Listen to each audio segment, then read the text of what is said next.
Bonjour, je vais vous présenter un cours sur les infections à pneumocoque. Nous vous demanderons de savoir reconnaître ce type d'infection qui se traduit par une atteinte, le plus souvent une atteinte des méninges, avec parfois participation encéphalitique, d'où le tableau d'une méningoencéphalite, ou une atteinte carrément pulmonaire qui réalise un tableau de pneumonie franche-lobérique. Nous vous demanderons donc d'en faire le diagnostic. Il est très facile de confirmer la présence de ce germe, soit au niveau du LCS, soit par hémoculture, et surtout d'en prévenir les complications, d'où la nécessité d'une prise en charge précoce, adaptée, un traitement bien codifié qui va nécessiter un suivi et qui va nous permettre de prévenir les séquelles. Deux entités qui vont vous être présentées, le tableau des méningoencéphalites à pneumocoque et le tableau des pneumonies franche-lobères aiguës à pneumocoque. Nous allons commencer par les méningoencéphalites à pneumocoque. Alors, il faut savoir que elles réalisent des tableaux d'infection aiguë à streptocoque pneumoniae des méninges avec atteinte encéphalitique et présence du germe dans le LCS. Ce sont de véritables urgences médicales. Alors, ce type d'atteinte méningée occupe la deuxième position après les méningites à méningocoque chez l'adulte. Ce sont des tableaux sporadiques. Elles ne sont pas contagieuses, mais elles sont à déclaration obligatoire. Leur gravité réside dans le fait qu'elles sont caractérisées par une participation encéphalitique, tout le terme de méningoencéphalite. Elles sont caractérisées par des complications mécaniques graves, dont le cloisonnement, et elles sont fréquentes surtout sur des terrains déficients. Et les séquelles qu'elles peuvent générer, elles sont fréquentes et graves. Leur mortalité est estimée entre 30 à 50% des cas.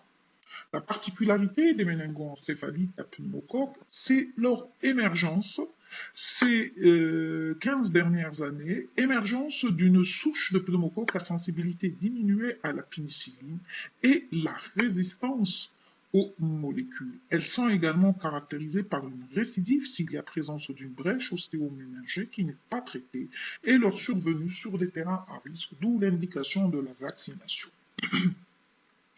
L'agent causal est un cortigramme plus, il est encapsulé. Il n'est pas mobile, il est asporulé, il peut se présenter groupé en diplocoque ou en courte chaînette. On dit qu'il a un aspect en flamme de bougie ou bien il est en paire en diplocoque. Sa culture, elle est simple, elle se fait sur gélose au son. Il est habituellement sensible aux bêta-lactamines, aux cyclines, aux phénicolées, aux rifampicines, à la cotrimoxazole et aux glycopeptides. Les facteurs de virulence dus à ce germe sont liés à sa pneumolysine et surtout à sa capsule de type polysaccharidique qui permet de classer les streptocoques pneumoniae en plus de 84 sérotypes. Le réservoir, il faut savoir, c'est un germe commensal des voies aériennes supérieures, sont réceptifs à ce type d'infection les deux âges extrêmes, c'est-à-dire le tout petit et le sujet âgé, les terrains déficients par un diabète, une insuffisance rénale chronique, un syndrome néphrotique, ou les terrains splénectomisés, ou les porteurs de cirrhose, les drépanocytaires, les thalassémiques.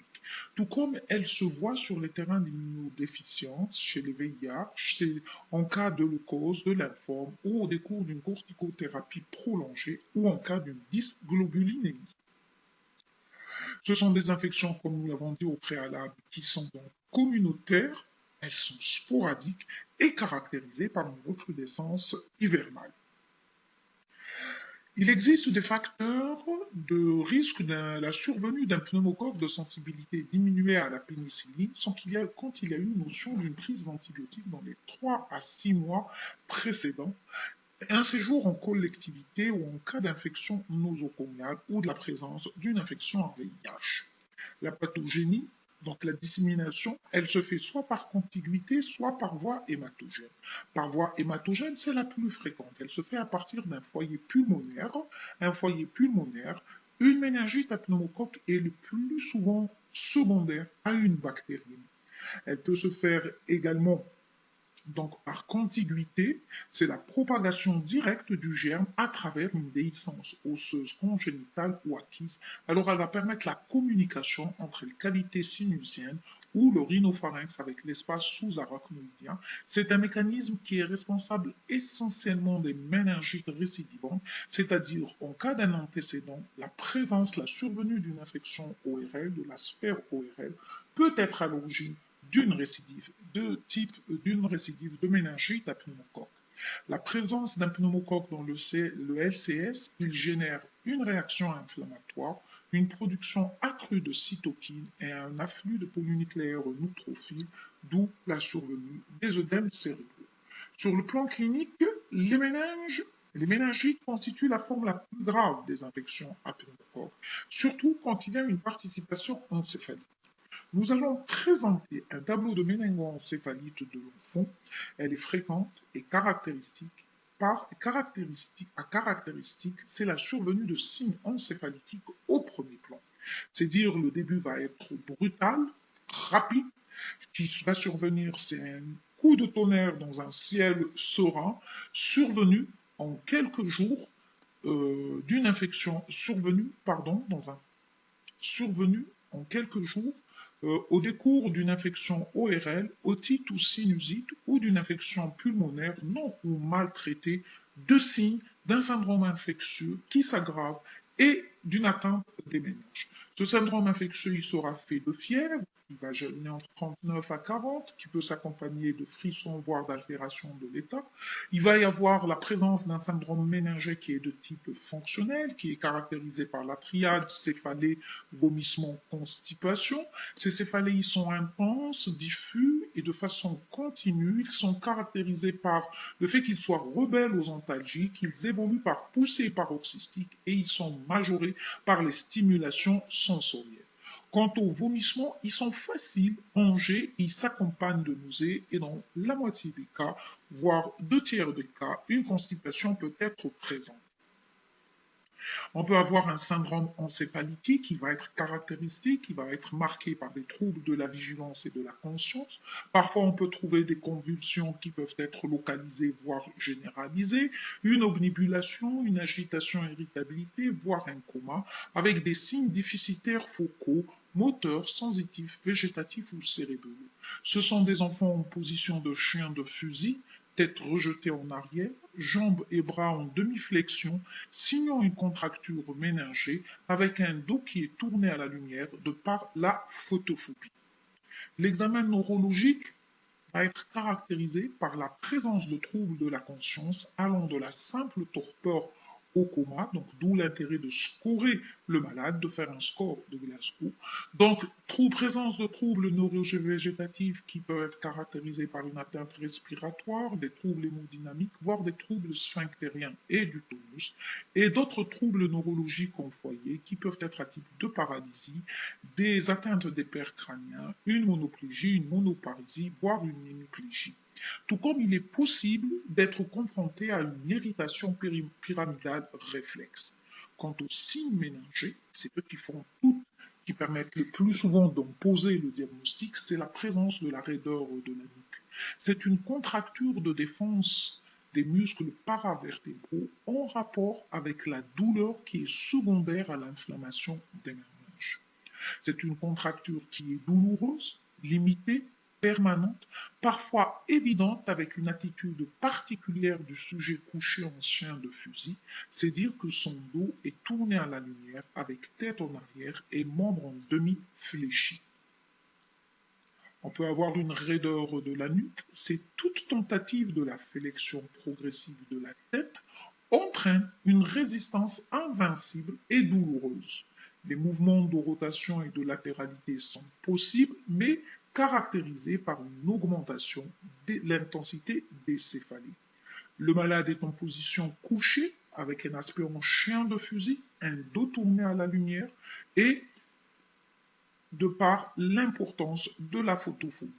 On peut également retrouver une particularité, c'est l'hyperesthésie cutanée qui va expliquer l'agitation et l'hostilité du patient à tout examen. Deux signes qu'il faudra rechercher. Ils sont inconstants, c'est le signe de Koenig ou le signe de Brudzinski. Le signe de Koenig se caractérise par le fait, la tentative de plier les cuisses sur le bassin. Les jambes sont étendues, qui vont générer une douleur obligeant le patient à fléchir les cuisses et les jambes. Alors que le signe de Brudzinski, c'est la flexion des membres inférieurs lors de l'antéflexion de la nuque par l'examinateur. L'examen physique, on va retrouver parfois un herpès nasolabial, voire l'hyperesthésie cutanée ou des troubles vasomoteurs caractérisés par une alternance de la rougeur et de la pâleur avec présence d'une raie méningitique de trousseau et la recherche d'une porte d'entrée systématique, une porte d'entrée au niveau de la sphère ORL, voire une image pulmonaire, d'où l'intérêt de réaliser un téléthorax. Le diagnostic de méningoencéphalite à pneumocoque est évoqué. La confirmation va reposer sur la réalisation de la ponction lombaire et la récupération du LCS. Sauf s'il y a présence de signes encéphalitiques, la ponction lombaire ne peut être réalisée qu'après avoir réalisé une TDM cérébrale, c'est-à-dire un scanner, surtout s'il y a des signes neurologiques en foyer. Le LCS, il est caractérisé par le fait qu'il soit hypertendu, il peut être trouble ou franchement purulent, il peut être clair dans les formes surénues. La cytologie, il y a plus de 1000 éléments par millimètre cube avec une prédominance de polynucléaires altérés. L'albuminorachie, plus de 2 grammes par litre. L'hypoglycorachie avec une glycémie concomitante et une chlorurachie qui est normale avec un acide lactique qui est élevé. Sur le plan bactériologique, macroscopie liquide hypertendu, trouble, franchement purulent, microscopie, cytologie entre 1000 à 500 éléments avec une prédominance de polynucléaires altérés, une albuminorachie supérieure ou égale à 2 grammes par litre, une hypoglycorachie. L'examen direct avec coloration de grammes, c'est un coccygramme positif en flamme de bougie. La recherche d'antigènes solubles au latex est nécessaire si l'examen direct est négatif, alors que la recherche d'antigènes solubles par contre-immunoélectrophorèse est demandée, surtout s'il y a eu la notion d'une prise au préalable d'antibiotiques. La culture sur milieu enrichi et systématique avec réalisation d'un antibiogramme. D'autres examens peuvent être réalisés et peuvent permettre l'identification du pneumocoque. C'est la réalisation des hémocultures qui doivent répondre aux 6 critères de réalisation. On peut procéder à des prélèvements au niveau d'une porte d'entrée, un tube otite, une ponction pleurale, une formule de numération sanguine qui objectivera une hyperleucocytose à polynucléaire neutrophile, un fond d'œil, donc un œdème papillaire, et un électroencéphalogramme qui va montrer la souffrance cérébrale qui est diffuse, qui va imposer la surveillance. Le téléthorax pourra montrer la présence d'une pneumopathie. L'évolution, sans traitement, elle est fatale en quelques jours. Sous un traitement adapté et précoce, elle se fait le plus souvent vers la guérison. Quand les signes s'amontent, c'est-à-dire ils régressent progressivement, la fièvre et les signes généraux vont disparaître en 3 jours, les céphalées vont durer approximativement 1 semaine, le LCS se stérilise en 48 heures et se normalise en 10 à 15 jours, alors que l'EEG se normalise en 10 à 20 jours.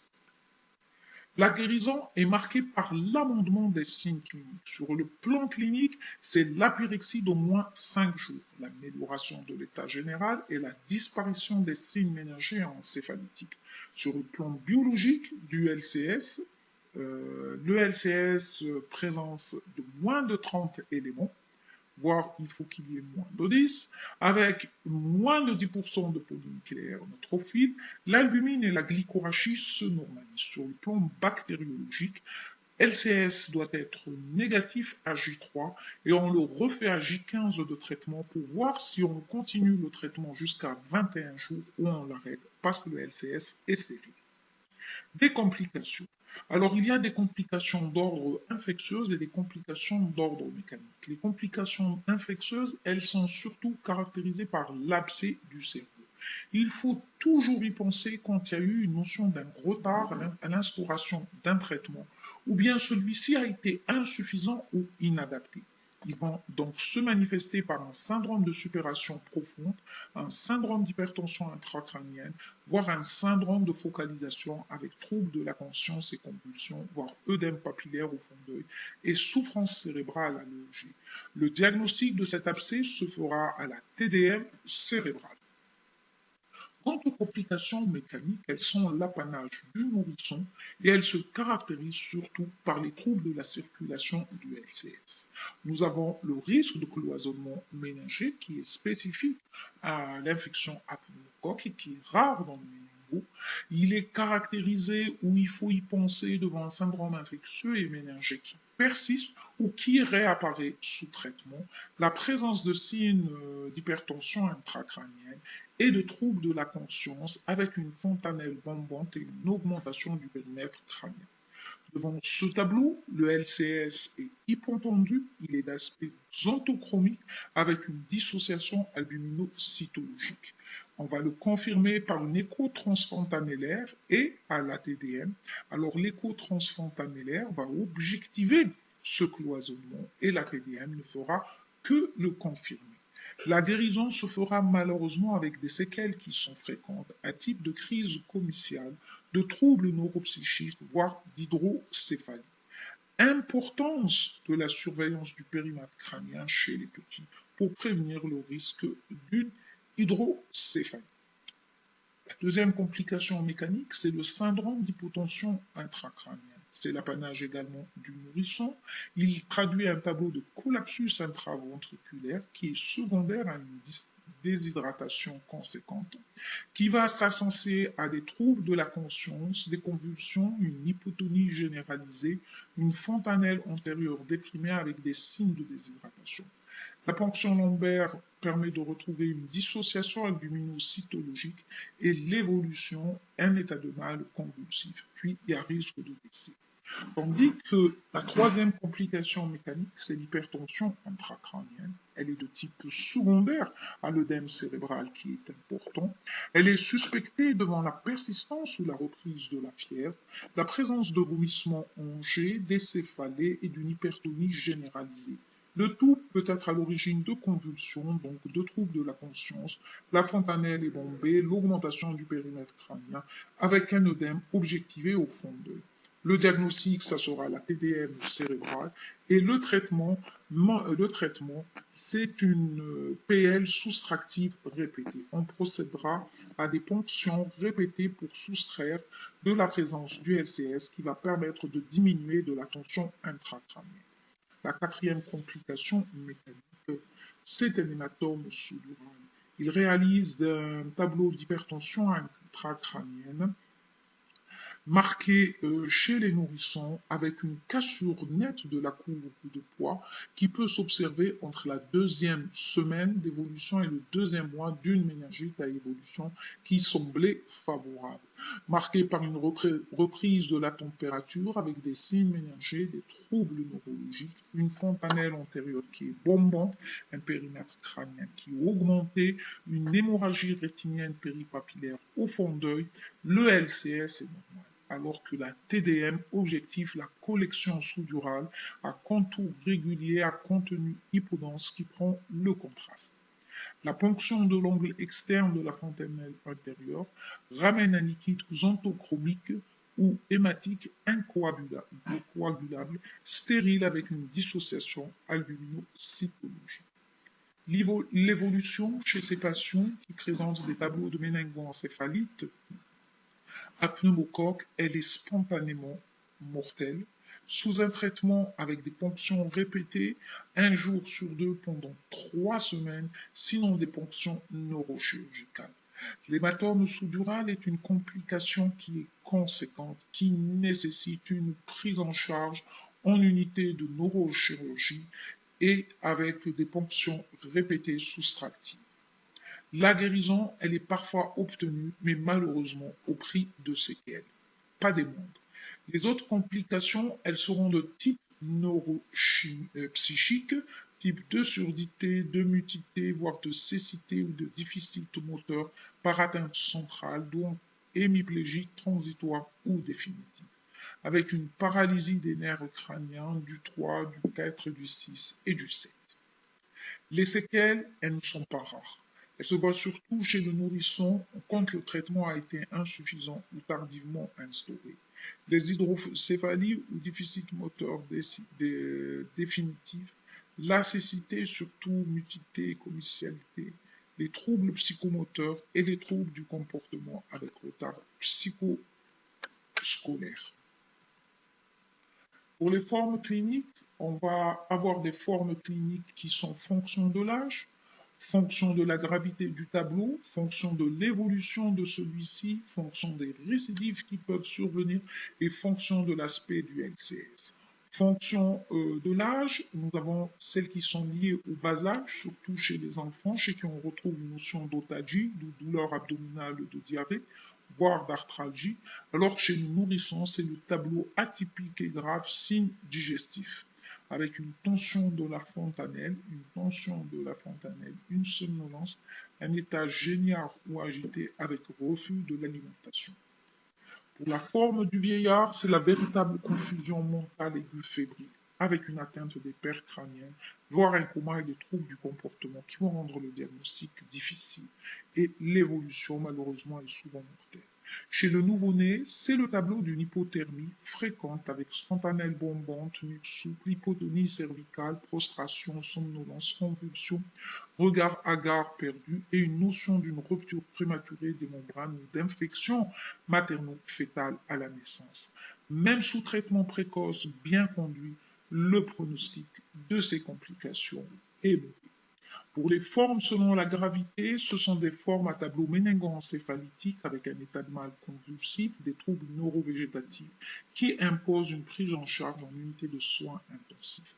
On a les formes suraiguës foudroyantes chez le splénectomisé avec un syndrome infectieux sévère, une défaillance polyviscérale, un syndrome hémorragique avec CIVD, voire une identification du germe peut avoir lieu dans le sang, dans le LCS, parfois dans les lésions cutanées, donc exemple à présence d'épédichie. Le LCS est clair avec une richesse en polynucléaire, l'évolution dans ces cas, elle est mortelle, avoir des formes méningées pures. Dans les formes selon l'évolution, elles sont caractérisées par le risque de récidive, le pneumocoque récidif, et quand il y a présence d'une porte d'entrée atype, de brèche ostéoméningée, qu'elle soit acquise ou congénitale, en cas d'otite, de sinusite, d'ethmoïdite ou de mastoïdite, et en cas de présence d'un terrain de diffusion, surtout à type de splénectomisé ou de drépanocytaire. Cette récidive, elle va imposer la recherche systématique d'une porte d'entrée ou d'un terrain particulier avec réalisation d'examens ORL, de TDM cérébral et de bilan immunologique. Les formes selon le LCS, nous avons les LCS qui peuvent être clairs, c'est le cas des méningites à leur début, méningite décapitée ou méningite suraiguë. On peut avoir les LCS hémorragiques où la culture est systématique. Sur les éléments épidémiologiques, on peut avoir un pneumocoque hôte, comme ça le du rhinopharynx. On peut avoir une notion de terrain, une infection ORL qui est fonction des saisons, surtout hivernales, une infection pulmonaire récente, des antécédents de trauma crânien, de brèche, des antécédents de méningite qui récidivent. Sur le plan clinique, il faut toujours penser, devant un syndrome méningé fébrile, augmenter les signes neurologiques à type d'hémiplégie, d'atteinte des paires à 3, 4, 6 et 7, un syndrome encéphalytique, des convulsions et des troubles de la conscience. Chez le nourrisson, cas de gastroentérite avec un plafonnement du regard, une nuque molle, une augmentation du périmètre crânien, voire une tension de la fontanelle. Sur le plan biologique, on a une hyperleucocytose aponucléaire, une CRP positive, un foyer pulmonaire à téléthorax. On peut avoir une atteinte sinusale ou cérébrale. Le G trouve sa place avant, pendant et après. L'étude cytochimique du LCS peut parfois ramener un apport conséquent. Sur le plan bactériologique, il est caractérisé par l'isolement du germe dans le LCS, dans le sang et au niveau de la porte d'entrée avant toute antibiothérapie avec un examen direct ou une culture. Le germe n'est autre qu'un diplocoque gram positif avec un aspect en flamme et de bougie. Sa culture, elle se fait sur de la gélose ou du sang avec des germes exigeants. La contre-immunoélectrophorèse et la coloration au latex, elles sont systématiques si une antibiothérapie au préalable a été instaurée et qu'il y a des méthodes immunologiques qui vont permettre la recherche d'antigènes solubles dans le LCS, le sang et les urines. Sur le plan thérapeutique, on a recours à un traitement curatif et à un traitement préventif, si on peut se permettre de le dire. Pour le traitement, ça va être un traitement de la méningite, de la porte d'entrée et des complications. Il va reposer sur des antibiotiques qui vont avoir une action bactéricide sur le pneumocoque, qui vont être de bonne diffusion dans le LCS et ils doivent appartenir à la famille des céphalosporines, des phénicolées ou des glycopeptides. Ce sont des céphalosporines de troisième génération, à type de céphotaxime ou de ceftriaxone, avec les doses, les durées comme suit. Ça peut être des phénicolées qui ont une excellente diffusion dans le CS. Elles sont utilisées en cas d'allergie au bêta-lactamine et après un antibiogramme parce qu'il y a un risque de résistance. On peut recourir soit au chlorphénicol, soit au thiophénicol.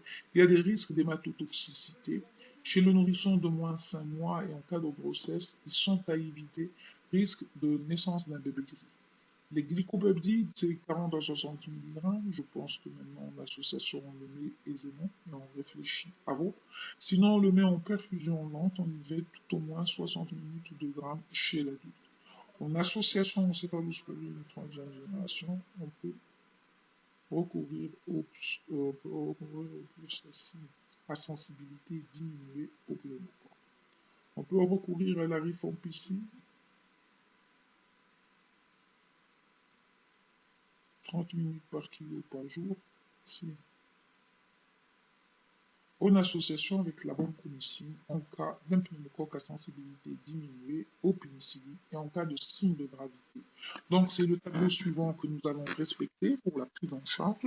On a recours céphotaxime ou ceftriaxone à la dose méningée.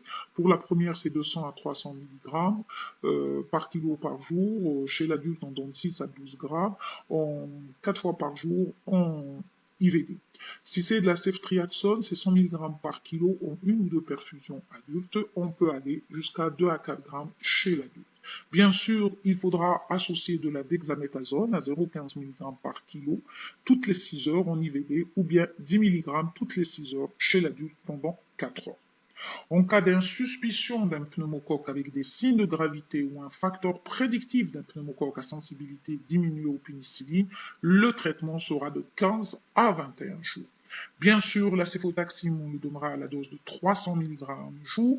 Le ceftriaxone, on ne changera pas, mais on associera de la vancomycine 40 à 60 mg par kilo par jour, c'est-à-dire 2 grammes jour en 2 perfusions, qu'on associera à de la dexaméthasone 0,15 mg par kilo toutes les 6 heures en IVD. C'est-à-dire, on peut donner 10 mg toutes les 6 heures chez l'adulte pendant 4 jours. Le malade, devant ce tableau de méningoencéphalite, d'installation brutale est transféré en réa. Il va bénéficier des 4 voies, donc oxygène, voire ventilation assistée, nutrition par sonde nasogastrique. On assurera une aspiration bronchique, un équilibre hydroélectrolytique, un nursing. On mettra des anticonvulsivants, du Valium puis du Gardénal et une corticothérapie au besoin.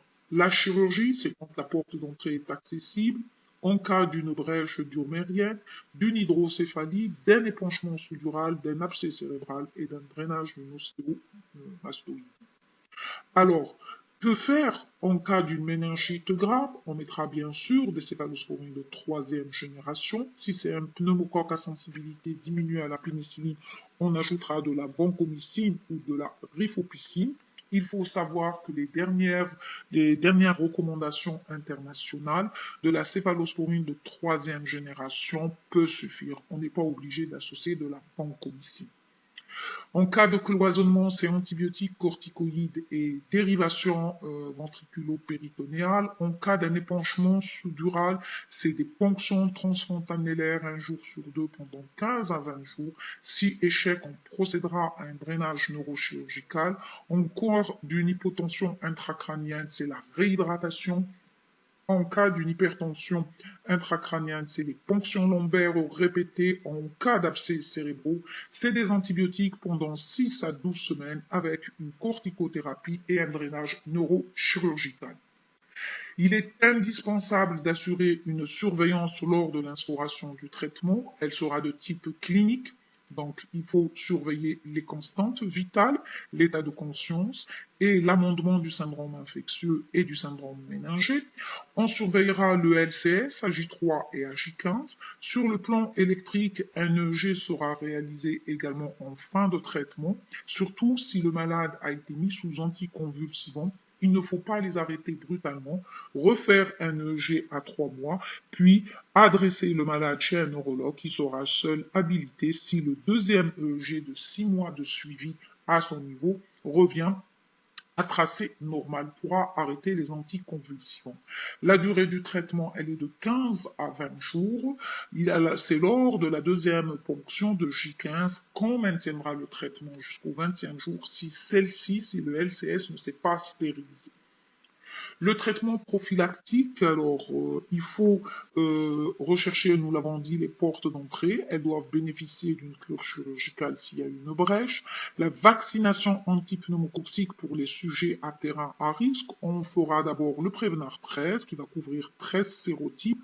Puis 8 semaines après, on aura recours au Pneumovax 23 qui couvre 23 sérotypes et on procédera à un rappel 5 ans après, surtout si c'est un terrain d'immunodéficience important, exemple chez le splénectomisé ou bien porteur de comorbidité ou en cas de présence chez un drépanocytaire. Pour la pneumonie franche lobaire aiguë, c'est la deuxième entité qu'on va présenter. Elles sont de localisation caractéristique la plus fréquente des pneumococcis au niveau des poumons. Alors, le pneumocoque est le principal agent de ces pneumonies communautaires. L'infection est de type sporadique. Elle survient par petites épidémies, surtout durant les saisons froides. Il y a deux modes d'atteinte pulmonaire, soit par voie aérienne, par propagation le long de l'arbre trachéobronchique, ou par voie sanguine. Le germe va traverser la muqueuse rhinopharyngée avec atteinte de la circulation, voie lymphatique cervicaux. Sur le plan clinique, le type de description, c'est la PFLA du grand enfant. Elle est caractérisée par une incubation qui va durer 24 à 48 heures, parfois présence de prodrome à type de céphalée, de catarrhe rhinopharyngée, voire de courbature. Le début est brutal, avec un frisson solennel, un point de côté intense en coup de poignard du même côté que la lésion, une toux sèche, une dyspnée atype de polypnée superficielle ou avec une température à 40 degrés Celsius et un pouls qui est en rapport. Parfois, on peut retrouver un petit herpès nasolabial, voire un discret syndrome de condensation avec des râles fins. La phase d'état, elle est caractérisée après 2 à 3 jours de l'invasion par un syndrome infectieux avec une température, une accélération du pouls, une langue qui est saturale et des urines qui sont rares et foncées. La toux se caractérise par une expectoration qui est de type hémoptylique, de couleur rouillée, rouge brique, très particulière avec des crachats rouillés de Laennec, particulièrement riches en pneumocoque. Un syndrome de condensation avec une diminution de l'ampliation thoracique, une augmentation des vibrations vocales, une submatité ou une matité franche localisée avec des râles crépitants et un souffle tubaire. Quant aux signes extrapulmonaires, c'est le faciès qui est vultueux avec une rougeur unilatérale de la pommette du côté atteint, un herpès labial qui est inconstant et parfois on peut avoir un méningisme. Radiologiquement, on a des opacités de type alvéolaire, elles sont confluentes, denses, bien limitées, homogènes, systématisées à un lobe ou segmentaire et elles ne sont pas rétractiles. Elles se normalisent vers le 15e jour de l'évolution. Devant ce tableau de pneumonie franche lobaire aiguë, on va réaliser une formule numération sanguine qui va objectiver une hyperleucocytose 15 à 20 000 blancs par millimètre cube avec prédominance de polynucléaires neutrophiles. la CRP est augmentée, l'hémoculture elle est positive dans 20 à 30% des cas au début de la maladie et c'est un signe de gravité et elle permet un diagnostic de certitude, elle va permettre d'identifier le germe lors des cultures. L'évolution sans traitement, elle se fera de façon cyclique avec possibilité de survenue de complications à type de pleurésie purulente, de suppuration à distance, otite méningite, voire de septicémie ou de décompensation d'une comorbidité sous-jacente. Sous traitement, l'état général va s'améliorer rapidement avec une chute thermique obtenue en 24 à 48 heures, mais les signes physiques et les signes radiologiques, eux, vont persister au minimum 12 jours pour disparaître. Le diagnostic positif, bien sûr, il va être facile, il va être posé devant l'existence d'une pyrexie aiguë à début brutal avec un syndrome de condensation pulmonaire et une image radiologique typique. Biologiquement, c'est les hémocultures qui vont répondre aux critères, ils vont conforter en confirmant l'identification du germe et la contre-immunoélectrophorèse qui peut être réalisée confirmera également le diagnostic. Alors, que faire devant une pneumonie bronchobère aiguë?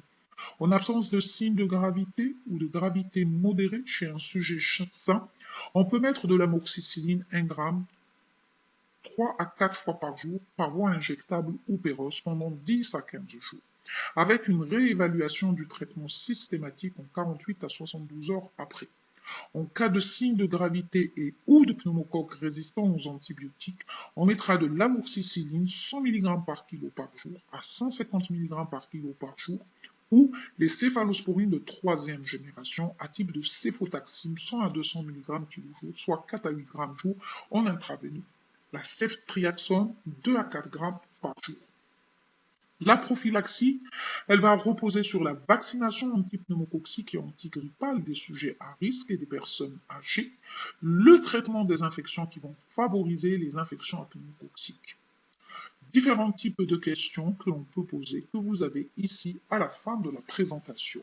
Et je vous remercie et bonne continuité.